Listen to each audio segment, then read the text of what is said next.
নমস্কার বন্ধুরা, কলি কিচেন উইথ বিলিসপুরে আপনাদের সবাইকে স্বাগত জানিয়ে আজকে অন্যরকম একটি রেসিপি নিয়ে চলে এসেছি। আর সেটা হলো টক দই অথবা দই বীজ। মিষ্টি দই তৈরিতে যে দই বীজ লাগে, আজকে সেই দই বীজ করে দেখাবো, একদম সহজভাবে করে দেখাবো। প্লিজ বন্ধুরা, আপনারা অবশ্যই পুরো ভিডিওটি দেখবেন, আশা করি ভালো লাগবে। একদম কম সময়ে একদম অল্প উপকরণে দই বীজ করে দেখাবো।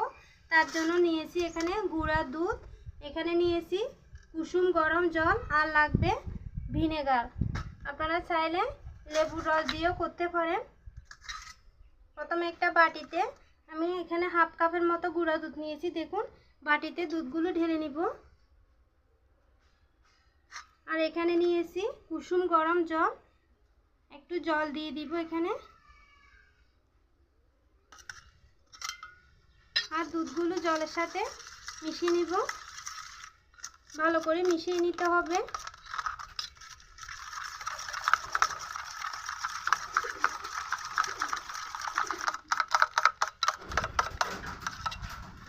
এরকম ঘন আছে, আমি আরো একটু জল দিব।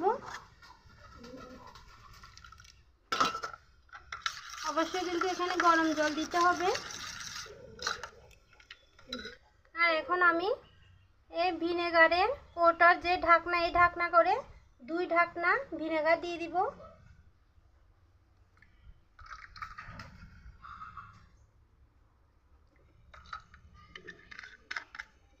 এবার ভালো করে নেড়ে মিশিয়ে নিব।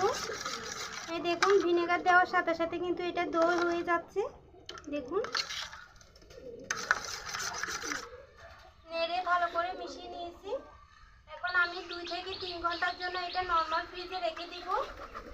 তারপর একদম দই হয়ে যাবে, আপনাদেরকে দেখাবো।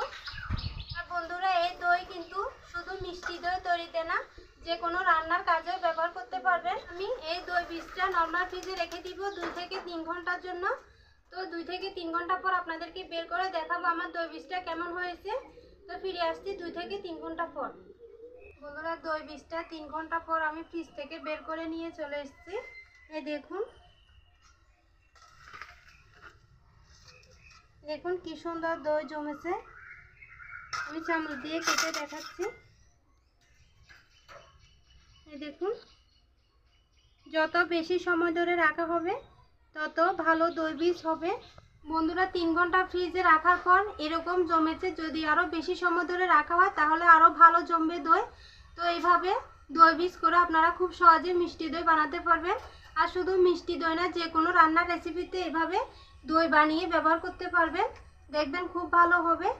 তো আমার রেসিপি আপনাদের কাছে কেমন লেগেছে কমেন্টে জানাবেন। যদি ভালো লেগে থাকে তাহলে ভিডিওতে একটি লাইক দিবেন, চ্যানেলটি সাবস্ক্রাইব করে রাখবেন, আর আমার পাশে থাকবেন। আজকে এই পর্যন্ত। সবাই ভালো থাকবেন, সুস্থ থাকবেন আর সাবধানে থাকবেন। দেখা হবে অন্যদিন নতুন কোনো রেসিপি নিয়ে।